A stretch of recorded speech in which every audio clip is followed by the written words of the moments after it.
Good morning, fifth grade. We are going to go ahead and start on chapter 7, lesson 1 today. Let's go ahead and get this zoomed in for you.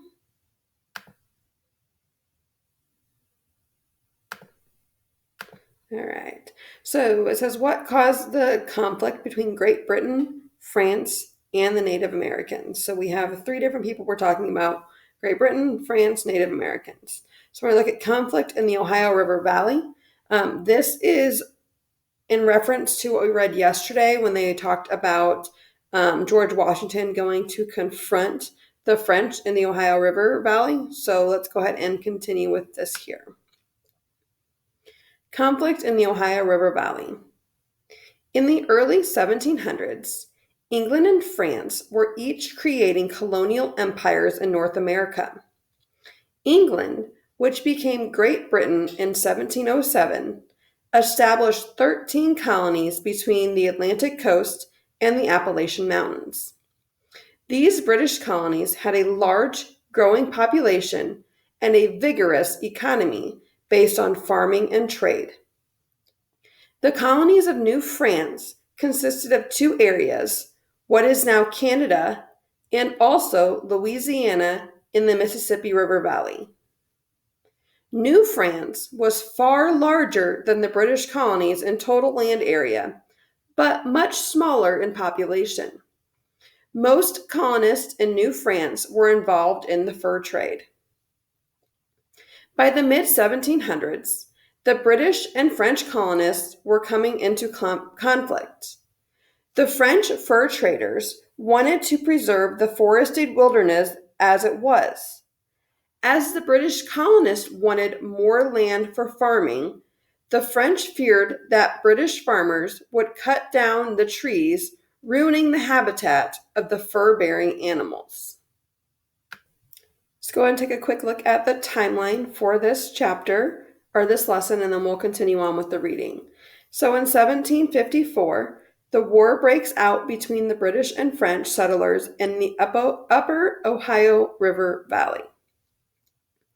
1763, the Treaty of Paris ends in the French and Indian War. 1763 to 64, we have Ottawa leader Chief Pontiac leads the resistance to the British. And then in 1766, we have Pontiac and the British agree to a peace treaty. And I forgot this one down here, I apologize. 1759, a British victory at the Battle of Quebec is a turning point in the war.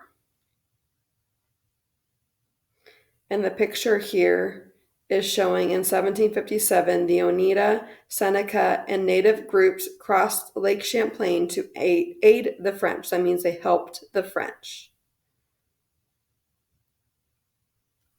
All right. So Native American groups were drawn into this struggle. They wanted to protect their way of life. As a result, they became allies with the French or the British. The Algonquin and Huron, also called the Wyandot groups, sided with the French.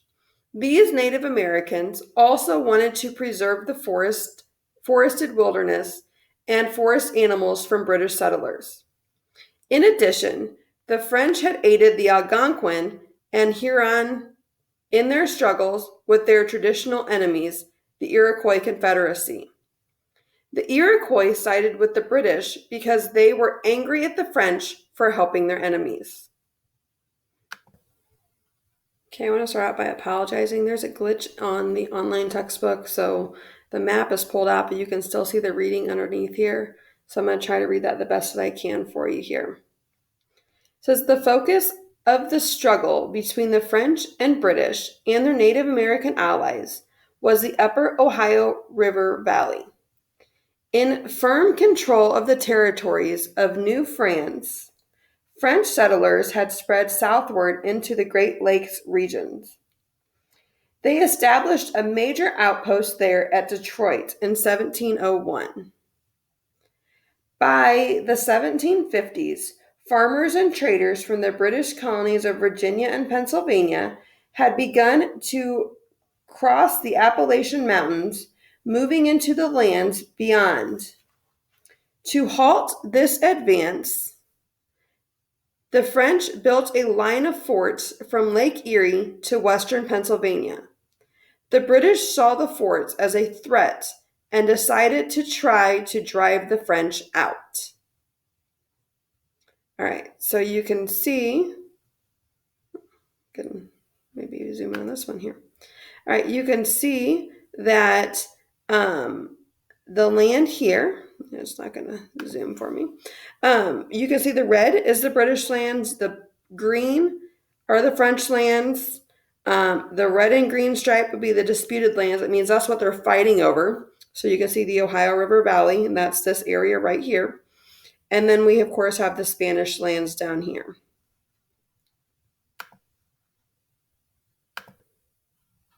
Here we have the battle at Fort Duquesne. Robert Dinwiddie was the lieutenant governor of the British colony of Virginia. He wanted to convince the British government in London of the seriousness of the French threat in the Ohio Valley. So, in early 1754, Dinwiddie sent 22-year-old George Washington with a small force to strengthen a British outpost at the site of what is now the city of Pittsburgh. As Washington neared the fort, he discovered that French troops had already seized it and renamed it Fort Duquesne. Washington quickly built a temporary post in the area and named it Fort Necessity.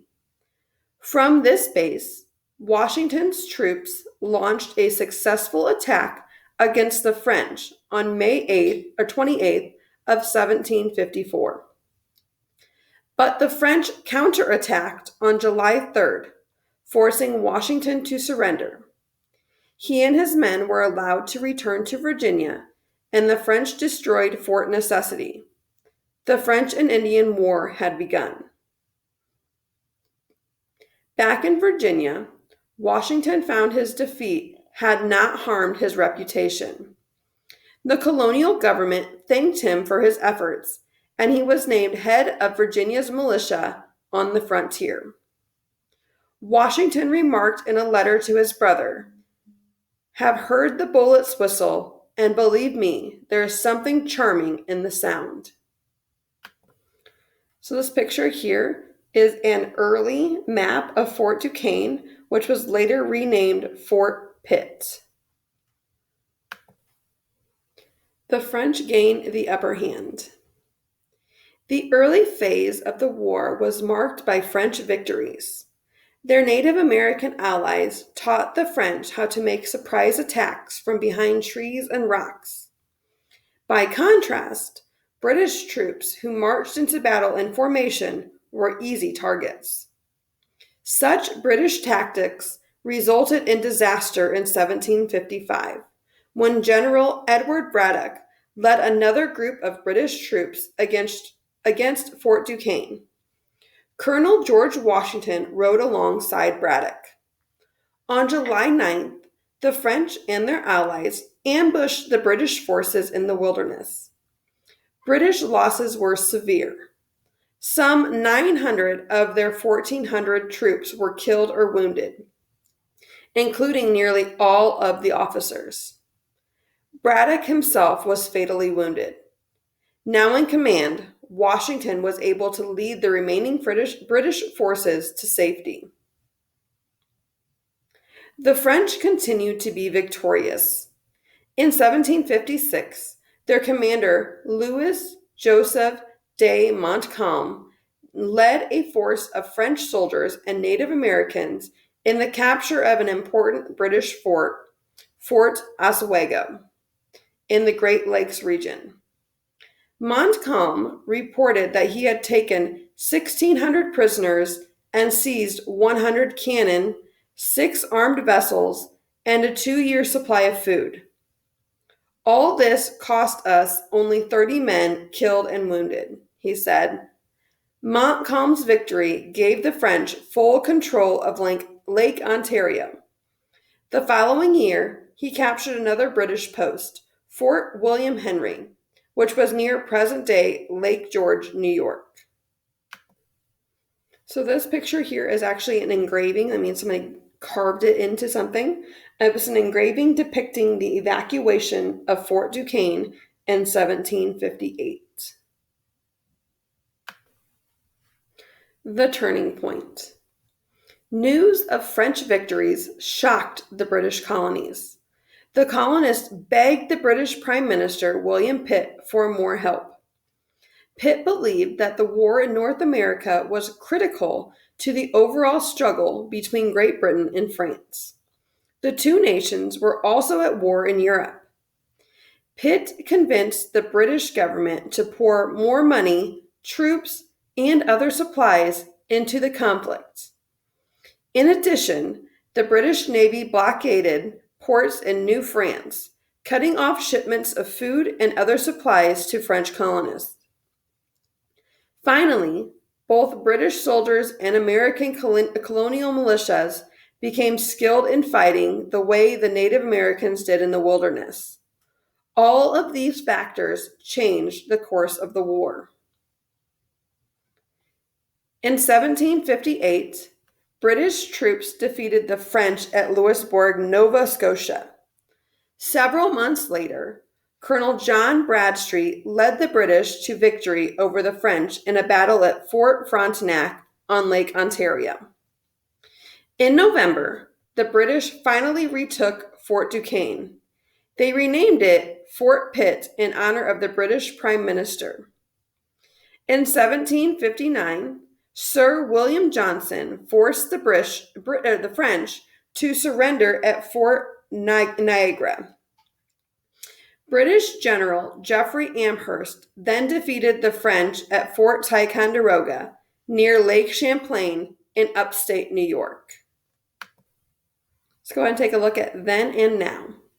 The city of Pittsburgh, Pennsylvania, was built around Fort Pitt. The land where Fort Pitt used to be is now a public park, though the brick outline of the old fort is still intact. The site is also home to the Fort Pitt Museum, which presents the story of Western Pennsylvania's essential role in the French and Indian War, as well as in the American Revolution. So this is Fort Pitt in 1758. That's the background picture here. And then we have the Fort Pitt Block House today, right here in this picture. The climax of the war came in June 1759 when the British moved against the French stronghold at Quebec. The city of Quebec is located on steep cliffs above the St. Lawrence River. Both the river's strong currents and the fortress's cannon protected it. A British assault at the end of July failed. British commander James Wolfe decided on a daring plan, a surprise attack. During the early hours of September 13th, 1759, Wolfe landed an advanced force in darkness. These soldiers climbed the steep cliffs and captured a French outpost. By morning, Wolfe's entire force was assembled on the plains of Abraham outside the city.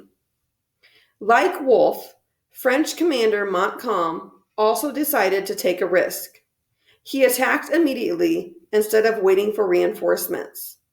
The two armies both numbered about 4,500 men. However, Wolfe's troops were professional soldiers, while Montcalm's were volunteers. The battlefield was not forested wilderness, but open country.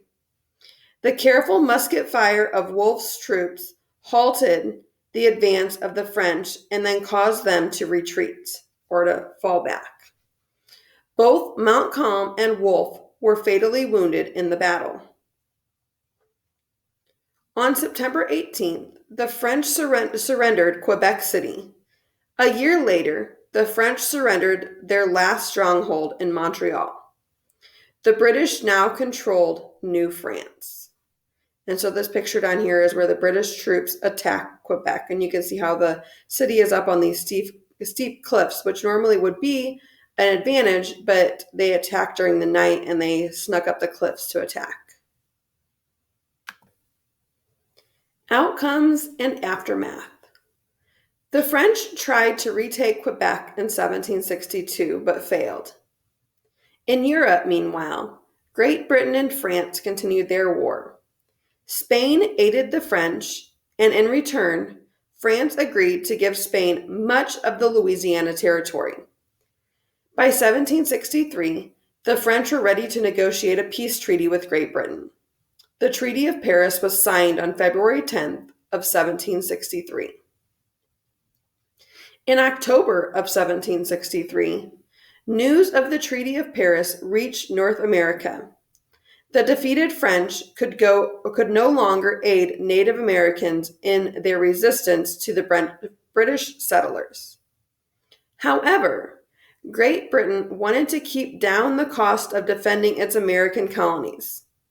To stop British settlements in the Ohio River Valley, British King George III issued the Proclamation of 1763. This official order set aside all British land west of the Appalachian Mountains for the Native Americans. This decision satisfied the Native peoples, but angered American colonists hungry for land. Let's go and take a look at the maps here. We have North America in 1750 and then in 1763. So it says, which European power lost the most land in North America from 1750 to 1763? And then which two European powers gained the most land? So by looking at these two maps, we have the British lands in red, the French lands in green, and then the Spanish lands in orange. So if we look, and then obviously we have our disputed lands or unclaimed lands. So if we look, which nation lost the most land? So if you look on this map and look on this map, obviously we can see that there's no French lands over here at all. All right. So which two nations gained the most land?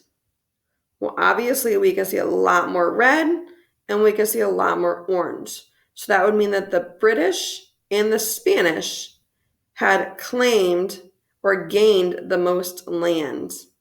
All right. And again, we talked about this a little bit earlier. This black line here was that proclamation of 1763 that said now all of this land this way, west of the Appalachian Mountains, was now set aside for the Native Americans. But like we read, the colonists were not happy about this because they wanted more land.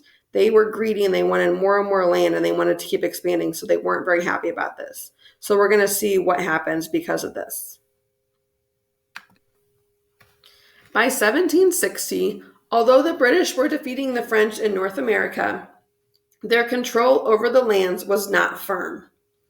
Some of the Native American allies of the French decided to resist British rule. The most important leader of this resistance was Pontiac. He was a member of the Ottawa, an Algonquin-speaking group whose homeland was in what is now northern Michigan and parts of Canada. As French outposts in Ottawa Territory were surrendered to the British, Pontiac agreed not to attack British troops if they treated them with respect. His experience with the British convinced Pontiac, however, that they were a threat. Soon, settlers would follow these troops, Pontiac correctly believed. The settlers would want to turn Ottawa hunting grounds into farms. In 1762, Pontiac organized almost every Native American group from Lake Superior to the lower Mississippi River Valley.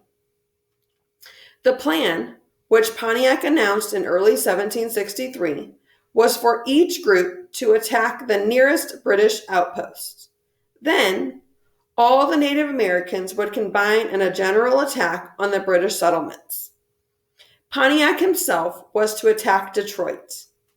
Although his attack on Detroit failed, the Native Americans were successful in seizing many other British outposts and destroying frontier settlements.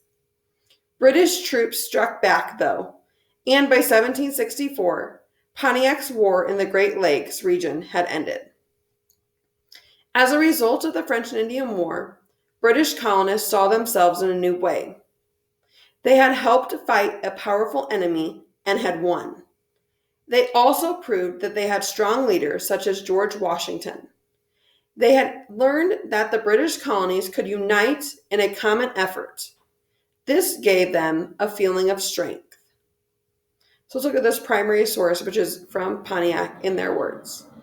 It is important for us, my brothers, that we exterminate from our lands this nation which seeks only to destroy us. You see as well as I that we can no longer supply our needs, as we have done from our brothers, the French. This is from a speech by Pontiac to the Ottawa people in May of 1763. The colonists also saw the relationship with Great Britain in a new light. They were angry with the British government for the proclamation of 1763. Many colonists ignored the order and continued to cross the Appalachians to settle in the lands reserved for the Native Americans. The colonists knew that they could rely very little on British protection from Native American attacks. In the end, the effect of the French and Indian War would be to unite the colonists in opposition to British government policy. Soon, this would lead them to fight for their own independence. So this picture here is George Washington leads an attack on a French encampment. So this picture is depicting here. We have one more primary source here, and this is from George Washington in their words. The Virginia troops showed a good deal of bravery and were nearly all killed. For I believe, out of 3 companies that were there, scarcely 30 men are left alive. I luckily escaped without a wound, though I had 4 bullets through my coat and 2 horses shot under me. And this is from George Washington's letter to his mother about Braddock's defeat on July 18th of 1755.